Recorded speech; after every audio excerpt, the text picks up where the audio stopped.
Renewed calls tonight in the wake of a KARE 11 investigation for the state to create an independent inspector general to combat fraud.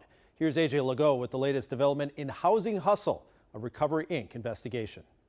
Enough is enough. At the Capitol, And we see it almost every week with a new story coming out. bipartisan agreement. I think what we've seen has been frustrating. DFL Senator Heather Gustafson and GOP Senator Michael Kroon are tired of seeing KARE 11's headlines. There's just been story after story after story that, and you've been reporting on a lot of it.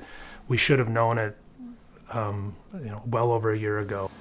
There's the fancy cars and fly-by-night companies. You're billing thousands of dollars for work that's not being done. Fake meetings. They just billed us for nothing. Forged names. I did not sign this legal document.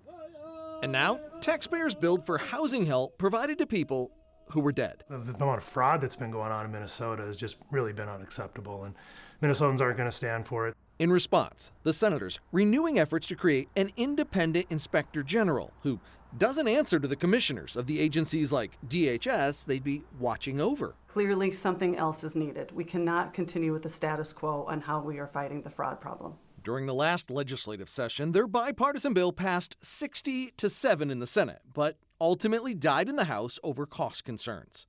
The senators now say the state can't afford not to do this. To go after fraud and to be an independent voice whose sole focus is to combat fraud and get it out of the headlines for once and for all here in Minnesota. There are currently 12 other states that have this type of independent inspector general.